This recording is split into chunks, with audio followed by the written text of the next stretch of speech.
नमस्कार, देशहित में आप सभी का स्वागत है। आप देख रहे हैं देश का नंबर 1 शो देशहित। मैं हूं सचिन। नमस्कार, देशहित में आप सभी का बहुत बहुत स्वागत। आपके साथ मैं हूं अमन चोपड़ा। आप जानते हैं खबर के पीछे का हित बताएगा सिर्फ जी न्यूज का शो देशहित। खबरें हर कोई दिखाएगा, लेकिन उसमें कैसे देश का हित छुपा, ये सिर्फ देशहित दिखाएगा। सबसे पहले 20 बड़ी खबरें। मोदी कैबिनेट ने राष्ट्रपति, उपराष्ट्रपति और राज्यपालों के वेतन में भी की कटौती। 30% तक का मिलेगा वेतन। वेतन कटौती के सरकार के फैसले का कांग्रेस ने स्वागत किया। कहा सरकार का फैसला सही है।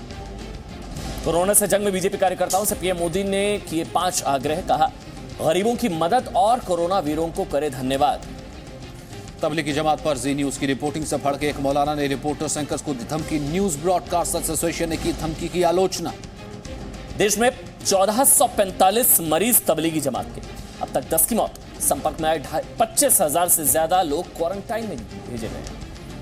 दिल्ली में कोरोना संक्रमण की वजह बने निजामुद्दीन मरकज के मौलाना साद को जल्द दूसरा नोटिस भेज सकती है पुलिस। साद के जवाब से पुलिस नहीं है संतुष्ट। देश में कोरोना मरीजों की संख्या 4,281 के पार। 24 घंटे में 28 की मौत, 704 नए मामले। दिल्ली में कोरोना संक्रमण से अब तक 523 मामले, 7 लोगों की मौत। संक्रमितों में 330 मरकज से जुड़े। 24 घंटे में 20 नए मामले। दिल्ली में लॉकडाउन तोड़ने पर अब तक 4,334 केस दर्ज। 80,000 से ज्यादा पर कार्रवाई और साथ ही 11,500 वाहन जब्त कर लिए गए। 14 अप्रैल के बाद भी यूपी से लॉकडाउन हटने की उम्मीद कम। पर सचिव का बयान, एक भी केस रहा जारी तो लॉकडाउन हटाना संभव नहीं। यूपी में कोरोना संक्रमित मरीजों की संख्या हुई 305। 159 लोग जमात से जुड़े, 27 नए मामले। निजामुद्दीन मरकज से लौटे 12 जमातियों पर लखनऊ पुलिस की एफआईआर। लखनऊ कैंट के पास छिपे 12 जमाती कोरोना पॉजिटिव। यूपी के बरेली में लॉकडाउन तोड़ रही भीड़ ने पुलिस पर किया हमला। अधिकारी जख्मी हो गए, पुलिस ने लाठीचार्ज किया। देश में सबसे अधिक कोरोना संक्रमित महाराष्ट्र में, कुल संख्या हुई 731। 33 नए मामले। जम्मू कश्मीर में अब कोरोना आतंकवाद का खतरा। कोरोना पॉजिटिव आतंकवादियों की भारत में घुसपैठ की साजिश कर रहा पाकिस्तान।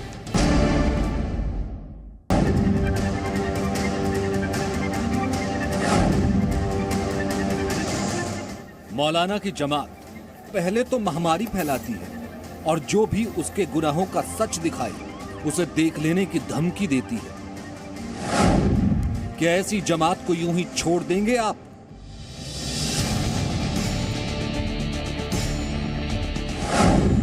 मौलाना की यह जमात शहर शहर में कोरोना का हॉटस्पॉट बनाती है।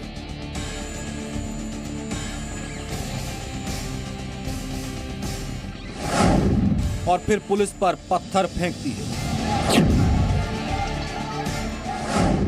कोरोना से लड़ने वाले योद्धाओं से बदतमीजी करती है। क्या ऐसी जमात को सबक नहीं सिखाना चाहिए? मौलाना की इस जमात ने जी न्यूज को धमकी दी है। तो बोला ही नहीं, क्या करेंगे? तो आप तालिबानी बोलेंगे, क्या कर सकते हैं आप एक मौलाना नहीं, आपकी भाषा एक गली के गुंडे जैसी ज्यादा है। आपने कहा ऐसा जवाब दिया जाएगा, एंकरिंग निकल जाएगी। जब अपने पर आ जाएंगे तुम्हारे लिए मुश्किल हो जाएगी, तुम्हारी एंकरिंग निकल जाएगी, नुमाइंदे को माइक लेकर निकलना मुश्किल हो जाएगा। आप मौलाना है, गली के गुंडे हैं। मौलाना की इस जमात ने कोरोना फिदाइन बनाकर देश में कोरोना धमाके की साजिश रची है।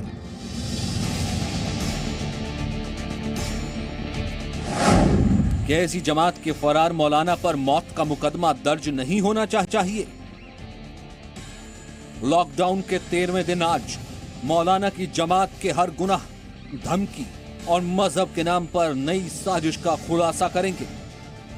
लेकिन इस बड़े खुलासे के साथ आज ये भी बताएंगे कि कैसे सीमा पार से हिंदुस्तान के खिलाफ पाकिस्तान का कोरोना आतंकवाद शुरू हो चुका है।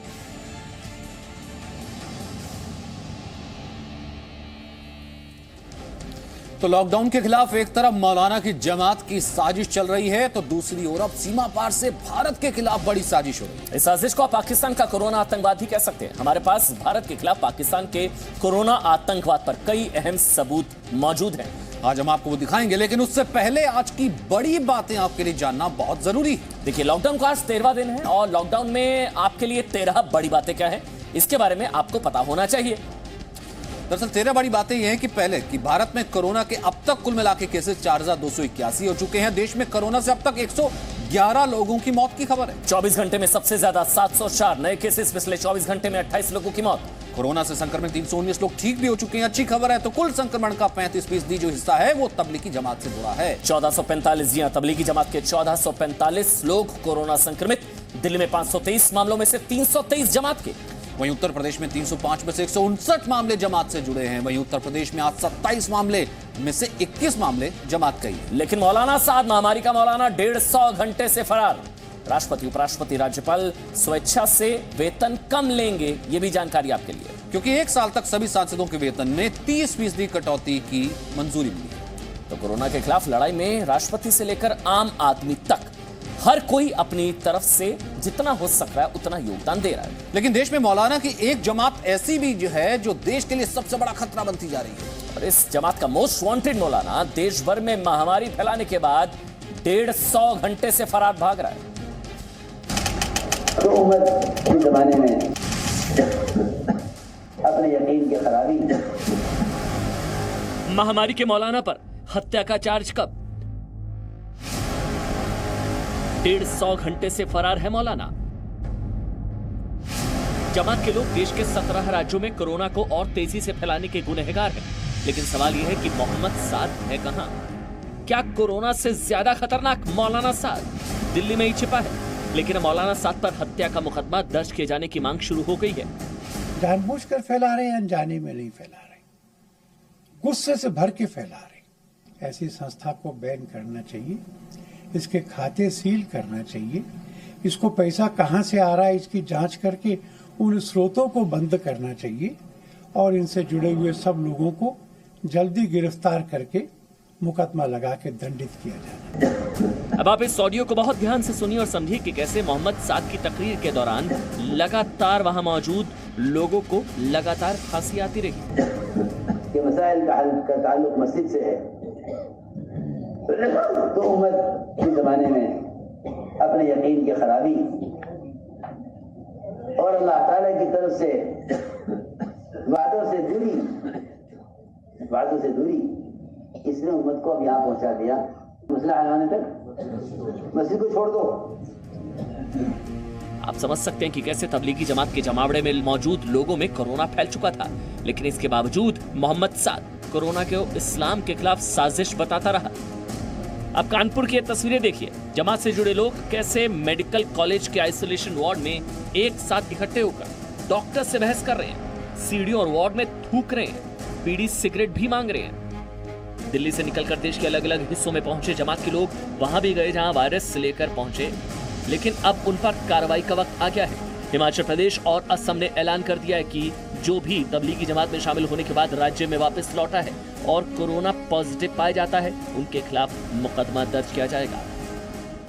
अगर इसके बाद हमें पता चलता है कि आप लोगों ने बातें छिपाई है और जिस कारण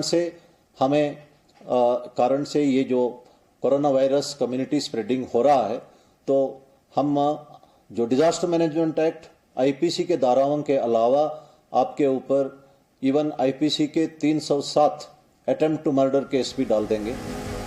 ये तस्वीरें लखनऊ की है। तबलीगी जमात से जुड़े 14 लोग मस्जिद में छिपे हुए थे। खबर मिलने के बाद पुलिस प्रशासन के लोगों ने इन्हें यहां से निकाला और पूरे इलाके को सैनिटाइज किया और जमात के इन लोगों को क्वारंटाइन में भेजा गया। तबलीगी जमात के 12 सदस्यों के खिलाफ एफआईआर दर्ज की गई है। इनमें से 8 लोग कोरोना पॉजिटिव पाए गए हैं। देश हित पूछ रहा है कि कोरोना के खिलाफ देश की मुहिम पर आघात क्यों कर रही है जमात? कोरोना के खिलाफ देश के अभियान को क्यों कमजोर किया जा रहा है? ब्यूरो रिपोर्ट, जी मीडिया। तो कोरोना के खिलाफ जंग में भारत बहुत ही मजबूती से लड़ रहा है। भारत में 7 दिन पहले तक मामला नियंत्रण में था, लेकिन जमात के कोरोना फिदायीन ने पूरे देश को महामारी के मुहाने पर ला दिया। बिल्कुल, कोरोना संक्रमण के मामले काफी तेजी से अब बढ़ते जा रहे हैं। 1 तारीख तक सब ठीक था, अचानक से बढ़ गया। अब आप ये समझिए कि देश में अगर तबलीगी जमात ना होता, सोचिए अगर ना होती है जमात, तो भी हालात वाकई काबू में होते। सोचिए इस चीज को। तो हालात होते कैसे, हम आपको एक बानगी दिखा देते हैं। अगर तबलीगी जमात ना होती तो 1445 लोग कोरोना से संक्रमित ही नहीं होते। तो अगर तबलीगी जमात ना होती तो 4000 से ज्यादा मामले ही नहीं आते, करीब 2500 मामले होते ही नहीं। अगर तबलीगी जमात ना होती तो देश के 17 राज्यों में कोरोना नहीं फैलता।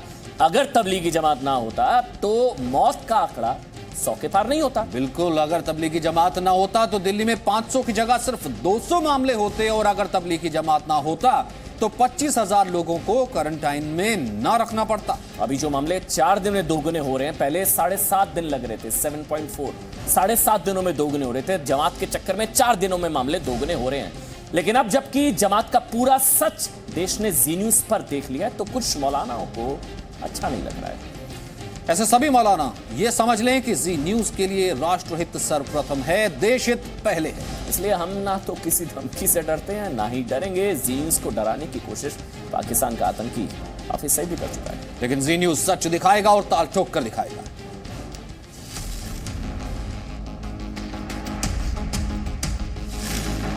सौ घंटे से फरार है तबलीगी जमात का मौलाना। 100 घंटे में मौलाना साद ने बदले कितने ठिकाने? कहां छिपा है देश में कोरोना फैलाने वाला मौलाना?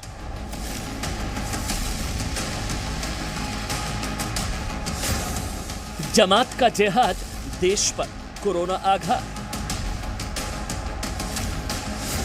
तो अब मीडिया से जंग करेंगे मौलाना। जी न्यूज ने राज खोले तो मौलाना तिल मिलाए।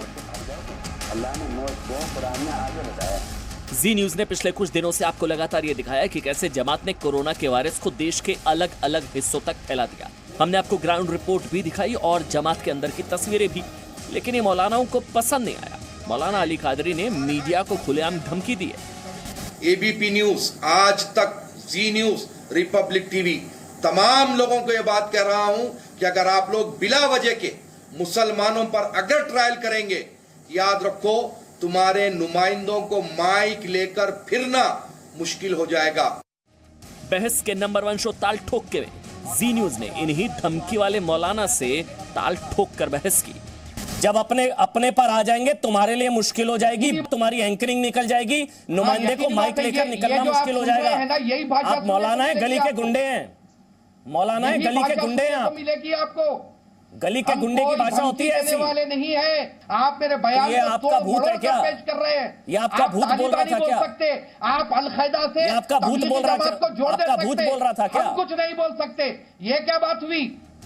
हैरानी की बात यह है कि मौलाना सच दिखाने को इस्लाम के खिलाफ साजिश बता रहे हैं। तो ये डबल स्टैंडर्ड, दोहरा रवैया सिर्फ मीडिया के अर्नब जैसे, सुधीर चौधरी जैसे यूज करके सिर्फ मुसलमानों के खिलाफ लगाएंगे, देश टूटेगा।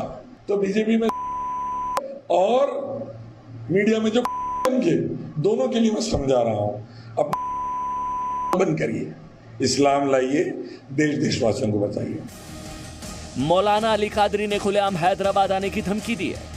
पता है हम बार ये मत बोलिए कि माइक लेकर निकलना हाथ में चूड़ियां डाल के बैठेगा। क्या हम चूड़ियां डाल के बैठेगा? हम चूड़ियां डाल के बैठे? कोई कहता खाना जंगी करा दूं, कोई कहता हम लोगों को मुश्किल कर देंगे, कोई कहता तू कहां है, मैं तेरे पास आता हूं। हाँ, मैं चैलेंज आता हूं। हाथ में चूड़ियां पहन के नहीं रखी मौलाना साहब। हैदराबाद आ जाओ, हैदराबाद आ जाओ। ये राष्ट्र का मुद्दा है, ये मानवता का मुद्दा है। तबलीगी जमात ने मौलाना साद के खिलाफ मामला दर्ज करने के बाद दिल्ली पुलिस की क्राइम ब्रांच अब उसकी तलाश कर रही है। उसकी तलाश में अलग अलग जगहों पर छापेमारी की जा रही है। साथ ही साथ दिल्ली पुलिस क्राइम ब्रांच ने 26 सवालों की लिस्ट तैयार करके नोटिस बनाकर मौलाना साद के घर पर भेजा है। इसमें जानकारी मांगी गई है कि किस तरह इस मरकज में लोग आ रहे थे, जनवरी से लेकर अब तक कितने लोग आए हैं और किस तरह से मरकज का आयोजन किया जाता था। ब्यूरो रिपोर्ट, जी मीडिया। तो लॉकडाउन क्यों है 13 दिन और 13 संकल्प याद करने, याद दिलाने बहुत जरूरी है। संकल्प पहला यह है कि लॉकडाउन का पूरी ईमानदारी से हम पालन कर रहे हैं और पालन करेंगे। वही संकल्प दूसरा यह है, सामाजिक दूरी, सोशल डिस्टेंसिंग का नियम निभाते चलेंगे। बल्कि संकल्प नंबर 3 ये कि लॉकडाउन को सफल बनाने के लिए न सिर्फ खुद बल्कि दूसरों को भी आप प्रेरित करें। संकल्प नंबर 4, कोरोना के लक्षण को नहीं छिपाएंगे, डॉक्टर से सलाह लेंगे, तुरंत टेस्ट कराएंगे। हाथों को आप धो रहे होंगे, लेकिन हर 20 मिनट के बाद भूलना नहीं है उसी तरीके से साबुन से धोएंगे, 20 सेकंड तक धोएंगे। और संकल्प 6, छींकते हुए, खांसते समय मुंह और नाक को ढक कर रखेंगे। इसके अलावा लॉकडाउन में जरूरतमंद लोगों की मदद जरूर करें। साथ ही संकल्प नंबर 8, बुखार, सर्दी, खांसी हो तो खुद को आप आइसोलेशन में रखें, लोगों से अलग रखें। संकल्प 9 सोशल मीडिया पर अफवाह बिल्कुल नहीं फैलाएंगे। कोई आप अफवाह अगर देखते हैं तो लोगों को भी जागरूक करेंगे। और अफवाह नंबर 10, संकल्प नंबर 10 में यह है कि सरकार की एडवाइजरी का पूरी तरह से हम पालन करेंगे। और सर, खुद को रचनात्मक कार्यों में आप लगाएंगे, लोगों को अच्छे कामों के लिए प्रेरित करें। संकल्प नंबर 13, भविष्य की योजनाओं पर आप काम करें। और अब सुनिए कोरोना पर आज का सबसे बड़ा अपडेट क्या है, जो अधिकारी देश को रोजाना आकर के जानकारी देते हैं, उन्हीं की जुबानी अमन ये अपडेट सुनवाया जाए ना। आज का अपडेट। अब तक टोटल 291 पीपल हैव रिकवर्ड। अगर हम देखें कि पिछले दिन से आज तक में तो अराउंड 693 नए पॉजिटिव केसेस आए हैं और आज टोटल केसेस की संख्या 4067 है, जिसमें से 1445 cases, as I mentioned yesterday, they are related to Tablighi Jamaat confirm cases. सभी राज्य सरकारों के साथ गृह मंत्रालय ने एक मेगा अभियान द्वारा लगभग 25,500 से ज्यादा लोकल टीजे कार्यकर्ता और उनके संपर्क में आए लोगों को पहचान करके उनका क्वारंटाइन किया है। इसके अलावा हरियाणा के 5 गांव जहां पे ये फॉरेन नेशनल टीजे वर्कर्स रहे थे, उनको भी सील करके क्वारंटाइन कर दिया गया है। तो आज एक बार फिर से यानी कि सरकार पूरी कोशिश कर रही कि इस तरीके से पैनिक ना हो। रोज इस प्रेस कॉन्फ्रेंस में जो सरकार की होती है, हेल्थ मिनिस्ट्री की तरफ से पूरा आगाह किया जाता है कि कितने केसेस है, कितने संक्रमित हैं और कितने ठीक हो चुके हैं। घबराने की जरूरत नहीं है, क्योंकि अंदाजा लगाइए 133 करोड़ की आबादी है हमारे देश में। और अभी भी अगर जमात के कोरोना केस ना आए होते अभी भी, तो आप ये समझिए आपकी हमारी मेहनत खराब नहीं जाती। लॉकडाउन को जो हम पालन कर रहे हैं उसका फायदा होता, सिचुएशन कंट्रोल में ही है एक तरीके से और होती। यूरोप और अमेरिका की तरह हिंदुस्तान में हालात काबू से बाहर नहीं हैं, जैसा अमेरिका लगातार कह रहा है कि अब उसके कंट्रोल में चीजें नहीं रही हैं। लेकिन क्या आप जानते हैं कि पाकिस्तान कुछ ऐसी कोशिश कर रहा है कि हिंदुस्तान का अभियान कोरोना के खिलाफ कमजोर पड़े। सोचिए ऐसे वक्त में भी पाकिस्तान नीचता की हदें पार कर रहा है। आपको दिखाते हैं कैसे कल दिए और मोमबत्ती जलाकर रोशनी करने वाले प्लान को भी नाकाम करने की नापाक कोशिश पाक।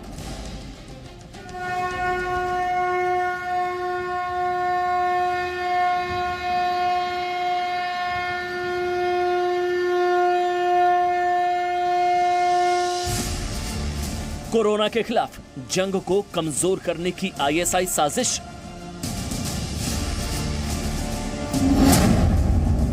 कोरोना मुहिम के खिलाफ आईएसआई का दुष्प्रचार। देश कभी ताली थाली बजाकर अपने कोरोना फाइटर्स का उत्साह बढ़ा रहा है, तो कभी पूरा देश दिए और रोशनी के जरिए एक सूत्र में बंध रहा है। लेकिन हिंदुस्तान की जबरदस्त मुहिम दुश्मन मुल्क को रास नहीं आई और इसलिए रची गई एक नई साजिश। प्रधानमंत्री के प्रकाश पर्व को नाकाम करने की साजिश रची गई। दुष्प्रचार किया गया कि ग्रिड फेल हो सकती है। दिए से कई हिस्सों में आग की झूठी खबरें फैलाई गई। तबलीगी जमात को सोशल मीडिया के जरिए भड़काया गया। जमातियों को संक्रमण फैलाने के लिए कहा गया। मुसलमानों को यह कहकर बहकाया जा रहा है कि कोरोना से उन्हें कोई डर नहीं है। कोरोना के खिलाफ नफरत वाले वीडियो पोस्ट किए जा रहे हैं। गृह मंत्रालय ने नफरत वाले हजारों वीडियो की पहचान कर ली है और पाकिस्तान कोरोना पॉजिटिव मरीजों को अपनी सेना से दूर करने के लिए पीओके गिलगिट बाल्टिस्तान भेज रहा है। मीरपुर समेत पीओके में कई क्वारंटाइन सेंटर बनाए गए हैं।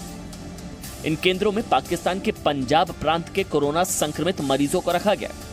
पाकिस्तानी सेना की तरफ से यह आदेश दिया गया है। ब्यूरो रिपोर्ट, जी मीडिया। तो कोरोना वायरस के खिलाफ देश की लड़ाई में हर किसी को पूरी तैयारी के साथ शामिल करने के लिए आयुष मंत्रालय ने आरोग्य सेतु नाम का एक मोबाइल ऐप तैयार किया। और प्रधानमंत्री ने भी आज जो अपील की 5 संकल्प, उसमें इसका जिक्र था। वैसे इसका लिंक इन दिनों लोगों में खुद शेयर किया जा रहा है। आज पीएम मोदी ने भी इस ऐप को डाउनलोड करने का आग्रह किया। आपको दिखाते हैं कि ये ऐप काम कैसे करता है और आपको किस तरह ये ऐप हेल्प करेगा, काम आएगा। जैसे आप ये एप्लीकेशन डाउनलोड करेंगे, सबसे पहले आपको अपना मोबाइल नंबर एंटर करना होगा। आपके पास एक ओटीपी आएगा। ओटीपी को दर्ज करने के बाद आपको एक फॉर्म फिलअप करना पड़ेगा। उस फॉर्म में आपका नाम पूछा जाएगा, नाम के साथ साथ आपकी उम्र और पिछले 30 दिनों में आपने विदेश यात्रा की है या नहीं की है, और आपका व्यवसाय क्या है, क्या काम करते हैं। इन 4 सवालों के जवाब के बाद आप रजिस्टर हो जाएंगे। फिर आपके मोबाइल फोन पे ये लिख कर आएगा, जैसा कि मैंने जब अपनी जानकारी दी तो मेरे मोबाइल फोन पर लिख कर आया है, यू आर सेफ, आप low risk of corona virus infection. तो ये अलग अलग चीज़ों पर आधारित रहेगा। आप जब इसमें आगे बढ़ेंगे, आपसे पूछा जाएगा कोई आपको लक्षण ऐसा तो नहीं है, कफ, फीवर या सांस लेने में दिक्कत, नन ऑफ द अबव। मैं नन ऑफ द अबव पे अगर क्लिक करता हूं तो आप देखिए फिर अगला क्वेश्चन आता है कि आपको इससे पहले डायबिटीज़, हाइपरटेंशन या सांस लेने में दिक्कत, कुछ ऐसी दिक्कत तो नहीं थी। मैं नन ऑफ द अबव पे जब क्लिक करूंगा अगला क्वेश्चन आएगा, पिछले 14 दिनों में आपने कहीं कोई यात्रा की है विदेश की। मैं नो पे क्लिक कर रहा हूं क्योंकि मैंने नहीं की है।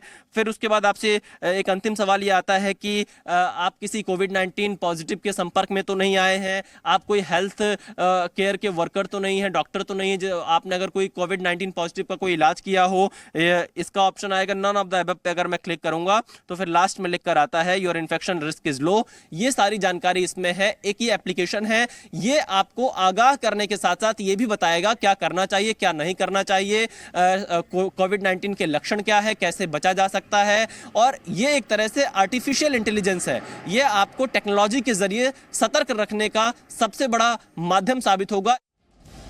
तो ये पूरा देश कोरोना के खिलाफ पीएम मोदी की अगुवाई में जंग लड़ रहा है और पूरी दुनिया में पीएम मोदी की हर जगह इस कदम की तारीफ भी हो रही है। कोरोना के खिलाफ लड़ रहे देश में एक सकारात्मक ऊर्जा का संचार हो रहा है इस वक्त देश में, आप जानते हैं। और अब कोरोना पर विजय पाने के लक्ष्य को हासिल करने के लिए प्रधानमंत्री ने 5 आग्रह किए हैं, 5 संकल्प आप मानने से, जिनसे कोरोना विजय के संकल्प को सिद्धि तक पहुंचाना बहुत आसान हो जाएगा। 5 संकल्प, 1 लक्ष्य, कोरोना को हराएगा देश। पीएम मोदी का पहला आग्रह लॉकडाउन की वजह से परेशान उन गरीबों की मदद के लिए है जिनके पास खाने पीने के सामान की कमी है। पहला आग्रह है गरीबों को राशन के लिए अविरत सेवा अभियान। ऐसा नहीं कुछ दिन करेंगे, अविरत सेवा अभियान। उनको भी एक धागे में पिरो करके सबको, जरूरतमंद को पहुंचे, जरूरतमंद को रह न जाए, ये हमें सुनिश्चित करना है। प्रधानमंत्री नरेंद्र मोदी ने कोरोना संक्रमण को रोकने के लिए हर व्यक्ति तक फेस मास्क पहुंचाने का भी आग्रह किया। मेरा दूसरा आग्रह है कि अपने साथ ही आप 5 अन्य लोगों के लिए अपने घर में फेस कवर बना करके उनको गिफ्ट दे सकते हैं, उनका वितरण कर सकते हैं। समाज को भी इस काम के लिए मोबिलाइज करना चाहिए।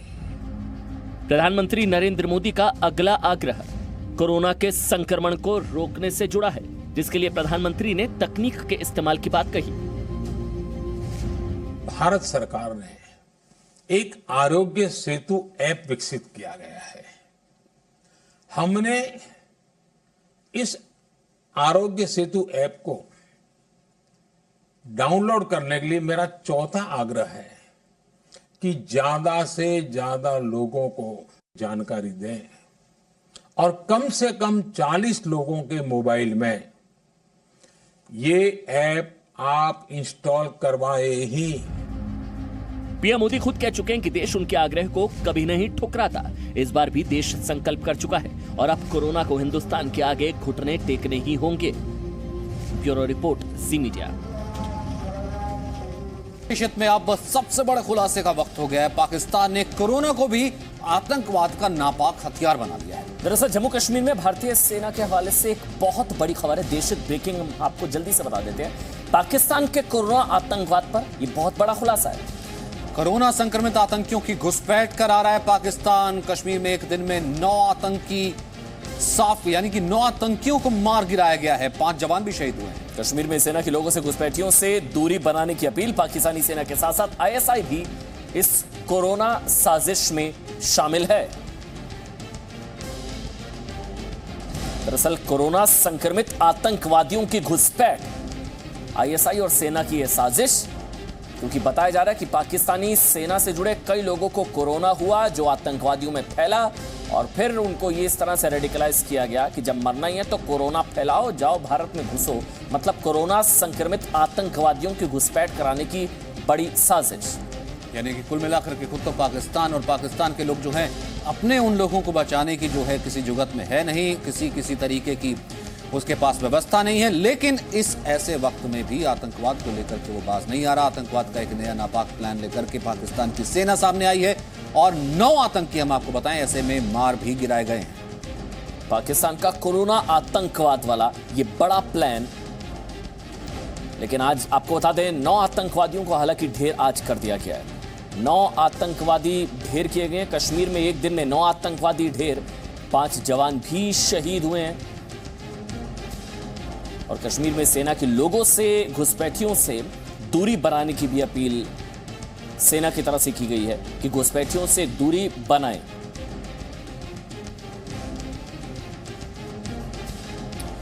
तो हमने आपको पाकिस्तान की कोरोना आतंकवाद वाली साजिश दिखाई। अब आपको भारत के खिलाफ पाकिस्तान की कोरोना से जुड़ी अफवाह वाली दूसरी खतरनाक साजिश के बारे में बता दें। देखिए, साजिश ऐसी है जिसमें पाकिस्तान की मंशा भारत में धार्मिक तनाव को बढ़ाना है। भारत में हिंदू और मुसलमान के बीच, बहुत ध्यान से सुनिए, पाकिस्तान की साजिश है भारत में हिंदू और मुसलमान को आपस में लड़वाना है, तनाव को बढ़ाना है। पाकिस्तान इस साजिश को अंजाम देने के लिए टिकटॉक वीडियो का सहारा ले रहा है। ये आज बड़ा खुलासा आपको देश हित में एक्सक्लूसिव जरूर देखना चाहिए। ताकि ऐसे हर एक टिकटॉक वीडियो को आपके पास आते हैं ना, तुरंत फॉरवर्ड कर देते हैं, ऐसा ना करें। ये टिकटॉक वीडियो से आप सावधान और सतर्क रह सकें और घर बैठे ही पाकिस्तान की साजिश का मुंहतोड़ जवाब आप दे सकें। कोरोना जैसी बीमारी का कोई इलाज नहीं। ये कोरोना वायरस का इलाज क्या है? कोरोना वायरस अरे कौन रहेगा और कौन जाएगा। ऐसे टिकटॉक वीडियो आप इन दिनों अक्सर अपने व्हाट्सएप पर, सोशल मीडिया के दूसरे प्लेटफॉर्म पर देख और सुन रहे होंगे। अस्सलाम वालेकुम। नहीं भाई, क्या हुआ? हो जाएगा मुझे। उससे क्या होगा? भाई मर जाऊंगा। मतलब मौत के डर से सुन्नत छोड़ दें? ऐसे ही नहीं, कई टिकटॉक वीडियो इस वक्त पूरे देश में हर जगह तेजी से वायरल हो रहे हैं। कोरोना वायरस है। हर मोमिन मुसलमान भाइयों का जूता खाने से या पीने से शिफा मिलती है, नहीं कोई वायरस। इन टिकटॉक वीडियो के जरिए मुसलमानों में ये भ्रम फैलाने की कोशिश की जा रही है कि कोरोना वायरस कुछ नहीं है, इससे डरने की जरूरत नहीं है, अल्लाह की इबादत करते रहो, सामाजिक दूरी के नियमों को मानने की जरूरत नहीं है, मिलते जुलते रहो और इस्लाम का प्रचार प्रसार करते रहो। ठीक वैसे ही जैसे कि जमात के मुखिया मौलाना मोहम्मद साद ने कोशिश की। अब हम आपसे कहें कि ये भारत के खिलाफ पाकिस्तान की अफवाह वाली साजिश है, पाकिस्तान की खुफिया एजेंसी ISI का गेम प्लान है, तो शायद आप चौंक जाएंगे। लेकिन ये खबर 100% सच है। इमरान ने हाल ही में राष्ट्र के नाम संबोधन में पाकिस्तानियों को ये झूठ समझाने की कोशिश की थी कि प्रधानमंत्री मोदी ने भारत में लॉकडाउन करके बड़ी गलती कर दी और अब माफी मांग रहे हैं। लेकिन यहीं से पाकिस्तान की अफवाह वाली साजिश का जन्म होता है। सबसे पहले आप ये जानिए कि ये जितने भी टिकटॉक वीडियो हमने आपको दिखाए, ये सभी वीडियो पाकिस्तान और मिडिल ईस्ट में बनाए गए हैं। ये सिर्फ वहां बनाए ही नहीं गए, बल्कि उन्हें हिंदी समेत कई भारतीय भाषाओं में डब भी किया गया है। ये चौंकाने वाला खुलासा डिजिटल इन्वेस्टिगेशन एजेंसी वॉवेजर ने किया है। कहीं ना कहीं एक सोची समझी साजिश है कि भारत में किस तरह से मुस्लिम समाज को एलिमिनेट किया जाए, उनको बदनाम किया जाए, उनको एक तरह से बरगला के ये कन्विंस किया जाए जो कोरोना वायरस के टेस्ट हो रहे हैं, कोविड-19 के जो टेस्ट हो रहे हैं वो इस्लाम के खिलाफ है, आपको टेस्ट नहीं करवाना है क्योंकि आपको तो कोरोना वायरस हो नहीं सकता। और दूसरा ये भी कहा जा रहा है कि आप चाहे वायलेंट तरीके से, आप अगर गले मिलने से कोई रोक रहा है, मस्जिद आने से रोक रहा है, तो आप उसको रिपेल कीजिए। और तीसरा जो सबसे बड़ी बात बताई जा रही है, एक ही डिसइंफॉर्मेशन फैलाया गया कि चाइना के अंदर, इटली के अंदर कहीं पे भी किसी मुस्लिम व्यक्ति को कोरोना वायरस नहीं हुआ। तो हमारी रिपोर्ट का पूरा पर्पस ये है कि मुस्लिम समाज इनके बहकावे में आके बदनाम हो रहा है। पाकिस्तान की इस टिकटॉक वाली साजिश का मकसद आपको समझाते हैं। देखिए, पाकिस्तान खुद कोरोना वायरस से बुरी तरह चपेट में है। इमरान अब तक जनता के हित में कोई कठोर फैसला नहीं ले पाए हैं। इधर भारत में PM मोदी ने देश बचाने के लिए लॉकडाउन कर दिया। इसके बाद पाकिस्तान को लगने लगा कि यही सही मौका है भारत में सांप्रदायिक तनाव बढ़ाने का, भारत में हिंदू और मुसलमानों के बीच नफरत फैलाने का, लॉकडाउन का पीरियड लंबा खिंचवाने का। भारत में लॉकडाउन लंबा चलेगा तो भारत की आर्थिक स्थिति कमजोर होगी और दुनिया में हिंदुस्तान कमजोर हो जाएगा। लेकिन इमरान यहीं पर मात खा गए, क्योंकि इस खुलासे के बाद हम, आप और 130 करोड़ हिंदुस्तानी पाकिस्तान को जवाब कैसे देने वाले हैं, ये भी समझिए। हमें ऐसे सभी वीडियो को वायरल कराने से बचना है। इसके बारे में सही जानकारी जन जन तक पहुंचानी है। लोगों को मैसेज से ये बताना होगा कि ऐसे वीडियो पर भरोसा ना करें, और ऐसा करके हमारे देश की एकजुटता को तोड़ने वाली हर चाल को आप और हम मिलकर करारा जवाब दे सकते हैं। ब्यूरो रिपोर्ट, जी मीडिया। तो ये तो हमने आपको पहले भी बताया था कि पाकिस्तान तो साजिश से बाज आएगा नहीं, और यही देशत में हमने आपको खुलासा किया था कि क्या है उसका कोरोना आतंकवाद। ये पाकिस्तान का सबसे खतरनाक कोरोना आतंकवाद।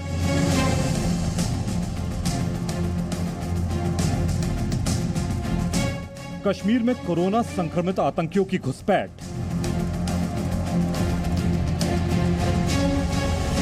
हिंदुस्तान के खिलाफ पाक सेना और आईएसआई की साजिश।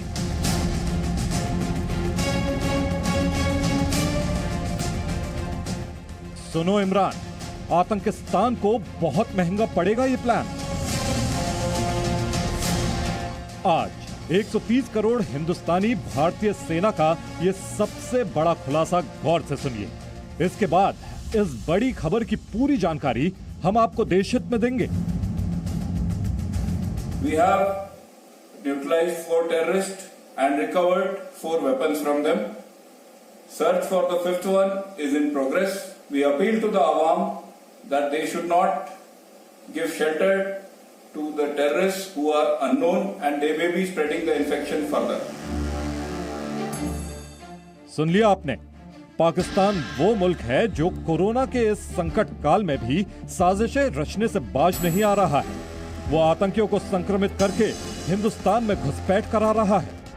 पाकिस्तान की सेना और आईएसआई मिलकर इस नई साजिश को अंजाम दे रही है, और इस साजिश के खुलासे के बाद भारतीय सेना बॉर्डर पर और चौकन्नी हो गई है। इसी के बाद उत्तरी कश्मीर के केरन सेक्टर में नियंत्रण रेखा के पार से घुसपैठ करके आए एक आतंकवादी ग्रुप और सुरक्षा बलों के बीच भीषण मुठभेड़ हुई, जिसमें सेना के 5 जवान शहीद हो गए और मुठभेड़ में 5 आतंकवादी मारे गए। इसके अलावा कुलगाम में भी सेना ने हिजबुल के 4 आतंकियों का सफाया किया। अब सुनिए पाकिस्तान के कोरोना आतंकवाद से जुड़ी ये चौंकाने वाली पूरी खबर। ये खतरनाक साजिश पाक अधिकृत कश्मीर में रची जा रही है, और इसमें पाकिस्तानी सेना और आईएसआई के अधिकारी शामिल हैं। पिछले हफ्ते कश्मीर घाटी में भारतीय सेना के उच्चाधिकारियों ने इस बारे में चेतावनी भी दी। असल में पाकिस्तानी सेना में कोरोना वायरस का संक्रमण तेजी से फैल रहा है। पाकिस्तानी सेना के 41 सैनिक इस समय कोरोना से बुरी तरह प्रभावित हैं, जिन्हें कोरोना के लिए तैयार अस्पतालों में रखा गया है। लेकिन ये वो आंकड़ा है जो पाकिस्तान ने दुनिया को बताया है, जबकि इसका सच डराने वाला है। ये अस्पताल लाइन ऑफ कंट्रोल के पास है, ताकि इससे लीक होने वाली खबरों पर नियंत्रण रखा जा सके। लेकिन कोरोना से संक्रमित पाकिस्तानी फौजियों की तादाद करीब 800 के पार है, और इनमें से ज्यादातर एलओसी पर तैनात हैं, जहां आतंकवादियों के लॉन्चिंग पैड्स हैं। भारतीय सेना को चिंता इस बात की है कि पाकिस्तानी सेना से आतंकवादियों में कोरोना वायरस का संक्रमण तेजी से फैल रहा है, और पाकिस्तान की सेना इसे भारत के खिलाफ हथियार के तौर पर इस्तेमाल कर रही है। सेना से मिली पुख्ता जानकारी के मुताबिक बड़ी संख्या में आतंकवादी पाकिस्तानी सेना के संपर्क में आने की वजह से संक्रमित हो चुके हैं। इन आतंकवादियों को क्वारंटाइन या अस्पताल में रखने के बजाय पाकिस्तानी सेना और आईएसआई इन्हें भारतीय सीमा में धकेल रही है। पाकिस्तान की सेना इन संक्रमित आतंकवादियों को बताती है कि अब तुम्हारा बचना नामुमकिन है, इसीलिए भारत में घुसपैठ करके बड़े आतंकी हमले करके मरो, और इस नापाक प्लान से कश्मीर में कोरोना संक्रमण की हालत विस्फोटक हो सकती है। इसीलिए भारतीय सेना ऐसे आतंकवादियों के सफाई के साथ साथ अब स्थानीय लोगों को आतंकियों को शरण ना देने के लिए भी समझा रही है। आम लोगों से आतंकवादियों को खाना पानी ना देने की अपील कर रही है। We appeal to the Awam that they should not give shelter to the terrorists who are unknown and they may be spreading the infection further. Bajwa Imran को लगता है कि उनकी इस साजिश की भनक हिंदुस्तान को नहीं लगेगी, लेकिन आतंकिस्तान शायद ये भूल गया कि उसकी हर नापाक हरकत पर सेना की पैनी नजर है और ऐसी हर साजिश पर पाकिस्तान को मुंहतोड़ जवाब देने के लिए तैयार है भारत की शूरवीर सेना। रवि त्रिपाठी और कृष्ण मोहन मिश्रा के साथ ब्यूरो रिपोर्ट, जी मीडिया। और इस वक्त एक और बड़ी खबर आ रही है। तेलंगाना के मुख्यमंत्री केसी राव ने लॉकडाउन बढ़ाने की अपील कर दी है केंद्र से। जी हां, केसी राव ने प्रधानमंत्री मोदी से अपील की है कि लॉकडाउन बढ़ाया जाए। बिल्कुल, आपको बता दें लॉकडाउन बढ़ाने की अपील की है। जमात के बढ़ते मामलों की वजह से लॉकडाउन बढ़ाना जरूर, जिस चीज की आशंका उसी तरफ हालात बढ़ते, जमात की वजह से, तबलीगी जमात की वजह से लॉकडाउन बढ़ाने की अपील मुख्यमंत्री चंद्रशेखर राव की तरफ से। प्रसाद भौसेकर इस वक्त हमारे साथ फोन लाइन पर मौजूद हैं। प्रसाद, क्या तर्क दिया? एक तो ये तबलीगी जमात, और इस वक्त क्या कहना है केसी राव का, क्या कुछ कहा है? तेलंगाना के मुख्यमंत्री के चंद्रशेखर राव ने आज एक हाई लेवल मीटिंग की है सभी अधिकारियों के साथ, और उसके बाद जब उन्होंने मीडिया से बात की तब उन्होंने कहा कि वो उनकी राय है कि लॉकडाउन को बढ़ाना चाहिए। जिस प्रकार से केसेस बढ़ रहे हैं पूरे देश में और तेलंगाना में भी काफी तेजी से केसेस बढ़ रहे हैं, और खास करके जमात के जो लिंक्ड केसेस है उसमें भी ज्यादा इजाफा हो रहा है, तो उसके चलते बंद करना चाहिए। उन्होंने एक हवाला दिया बॉस्टन कंसल्टेंसी ग्रुप का, जिन्होंने अध्ययन किया है कि जून 3 तारीख तक जो है पूरे विश्व में जो है लॉकडाउन होना चाहिए। उसका अपना मैथमेटिकल कैलकुलेशन है। लेकिन जहां तक भारत की बात है, चंद्रशेखर राव ने ये भी कहा है कि प्रधानमंत्री पे निर्भर करता है, लेकिन वो सुझाव देंगे प्रधानमंत्री को कितने दिन और आगे बढ़ाने के सिवाय। कितने दिन और? देखिए, मई का महीना पूरा और जून 1 तक उनकी मंशा है कि जून 1 तक जो है इसको जून पहले हफ्ते तक। ठीक, शुक्रिया, बहुत बहुत शुक्रिया प्रसाद भौसेकर, जानकारी, बड़ी जानकारी दे रहे हैं कि अप्रैल का पूरा, मई का भी पूरा महीना इनफैक्ट। लेकिन साथ ये भी बता दें कि ये एक मुख्यमंत्री ने सिर्फ अपील की, अब तक किसी तरह की कोई गाइडलाइन नहीं है।